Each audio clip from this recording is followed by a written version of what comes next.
اسلام آباد میں وزیراعظم محمد شہباز شریف سے وفاقی وزیر برائے ریلویز حنیف عباسی نے ملاقات کی ہے، جس میں پاکستان ریلویز کی مجموعی کارکردگی، جاری اصلاحات اور مستقبل کے منصوبوں پر تفصیلی تبادلہ خیال کیا گیا ہے۔ تفصیلات جانیں گے اسلام آباد سے بیورو چیف بلال ڈار سے۔ بلال، یہ بتائیں کہ ملاقات میں کن منصوبوں پر تبادلہ خیال کیا گیا ہے؟ جی بالکل، آج وفاقی وزیر ریلوے نے پرائم منسٹر شہباز شریف سے وزیر اعظم ہاؤس میں ملاقات کی ہے اور انہیں ریلوے کے جاری منصوبوں کے بارے میں تفصیلی بریفنگ دی ہے اور انہیں بتایا ہے کہ کس قسم کے ہم نے پلان بنائے ہوئے ہیں اور کس قسم کی ہم چیزیں آگے کرنا چاہ رہے ہیں۔ اس کے علاوہ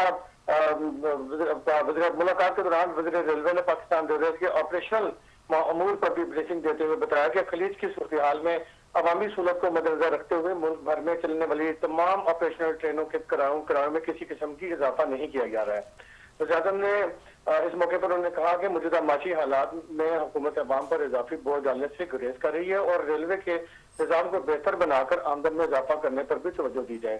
وزیر اعظم نے اس موقع پر ہدایت دی کہ پاکستان ریلویز کو ایک جدید، محفوظ اور قابل اعتماد سفری نظام میں تبدیل کرنے کے لیے اصلاحاتی اقدامات کو تیز کیا جائے۔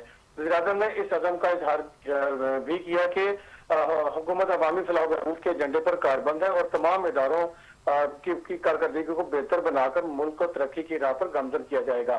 وزیر اعظم نے وزیر ریلوے کو ہدایت کی کہ ریلوے کے جاری منصوبوں کی بروقت تکمیل کو یقینی بنایا جائے اور عوام کو بہتر، محفوظ اور سستی سفری سہولیات فراہم کرنے کے لیے تمام تر وسائل بروئے کار لائے جائیں۔ جی، تفصیلات کے لیے شکریہ بلال۔